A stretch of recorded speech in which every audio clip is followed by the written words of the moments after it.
So, Poseidon's trident or devil's pitchfork, whatever you call it, does hell of a job.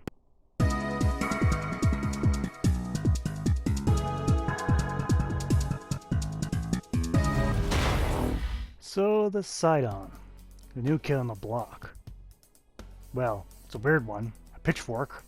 Or maybe you prefer to call it Poseidon's trident? If not, maybe the devil's pitchfork. Well, I'm not here to argue what it really is. But it could be either or and does the job just fine. But we do know this thing has a lot of puncture damage. Has no slash at all. But it does make up for it with a lot of puncture. Not only that, it has actually a good status chance as well. So with those two combined, it makes for a pretty darn good build I'll show you later on. Critical is not really there at all. And we probably won't be focusing on the channeling build this time. But I'll show you a couple things, but it is pretty nice. In terms of acquisition, it's pretty easy. You can get through your clan hall. The only downside is you have to use the Empress in order to build it. A bit of a pain in the ass, and I don't like the process of giving up weapons to make new ones. But in this case, it's an upgrade. A very nice addition at that. But moving on to the next phase. So, in the field, we got a long polearm with a lot of puncture. It's pretty darn good. A lot better than I was expecting. Because we got this with the Shaku, which is underwhelming, and the Destreza, which is the crowd favorite at the moment. But people seem to be forgetting about this weapon. And it's just as powerful as the Destreza, if not more. It's pretty darn effective too. I'd rather use this than Destreza. If that sounds silly or not, well, that's up to you. This hits multiple targets, does more puncture damage, and the combo is widely found and easier to use. I got multiple reasons why I'd rather use this weapon than the Destreza. I will say that the sneak attack is funny though, using the blunt part of the thing instead of jabbing people with it, but whatever. Still amusing nonetheless. And plenty of firepower to boot. So thanks to its long reach and hitting multiple targets, I can at least approach my opponents without to worry about having to cut down each of them. Just at least go to the nearest group and just start laying it out. Very effective at doing this too. Now for the level 30 build. Without a Forma, I've gotten this thing pretty darn powerful. With the Shimmering Blight stance, I might just squeeze on a Sundering Strike for the puncture damage, Pressure Point for overall damage. I also put on Vicious Frost and Voltaic Strike to get the Magnetic, so it helps at least alleviate a bit of damage towards the Corpus. Now I put it on Fishing Touch because I only had 5 points left over, more or less. Could have put something else on, but I wasn't too sure. I put Finishing Touch on because I like to sneak up on people and do a lot of damage. I could put something else like Spoiled Strike on, but when I did, its attack speed was much slower. Too slow for my liking. But, in terms of what its performance is, it does pretty damn good. That's all I'll show. So I chose the Arid Lancer. I'm going to take 10 of them. In a level, we're going to jack it up to level 55.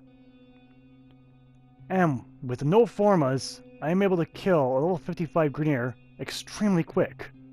Like 2 to 3, 4 hits. And that's level 55 with no Formas. A few Formas in this thing and it'll destroy enemies. At least the ones wearing armor anyway. Because it's extremely effective. The Destreza has a nice attack speed, but at least this one has a nice, easy combo to perform, and it's a wide range.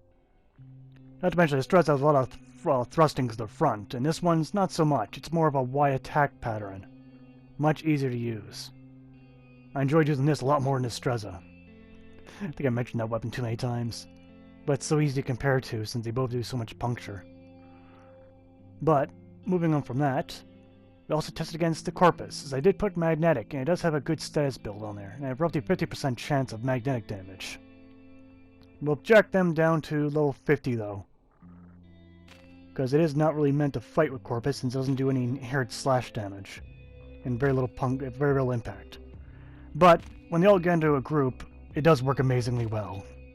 The magnetic damage does pull through, and does immediately eliminate the enemy shield very quickly. But against individual targets, it wanes a little bit. But, oh well, it was never designed to fight the Corpus with this weapon. But I thought I might as well show you the try anyway. Next section. Alright, on to pros and cons. On the pro side, we've got good puncture, good reach, good status chance, and it's pretty easy to get. That's if you're in a clan. On the con side is you got no slash damage, and you have to sacrifice the Empress in order to get it. So losing one weapon to get another. Very tedious process in my book. And that's pros and cons for this weapon. Pretty simple. Easy enough. On to the final section. Now, for the future build of this weapon, if we're going to take it through multiple formas, we'll need an Auger Strike if you have one. We'll also need any status chance mods that can increase the status chance. Also, a reach would benefit this weapon quite a lot. And any element you can choose after that is up to you. And that's all I believe I'll need this in the future. Now, is the weapon worth putting formas through? I think so, yes. Because it only take like 1, maybe 2 forma to get everything you need out of this weapon. It already kills level 55 Grineer. I can see us killing level 100 to 80 without too much of a problem. That is Showcase for today. Thanks for watching, and take care. Hey, do you feel like seeing a weapon you wanted to see? Leave a comment down below, and I might just choose a weapon next. But anyway, see you next time. Thanks for watching Showcase.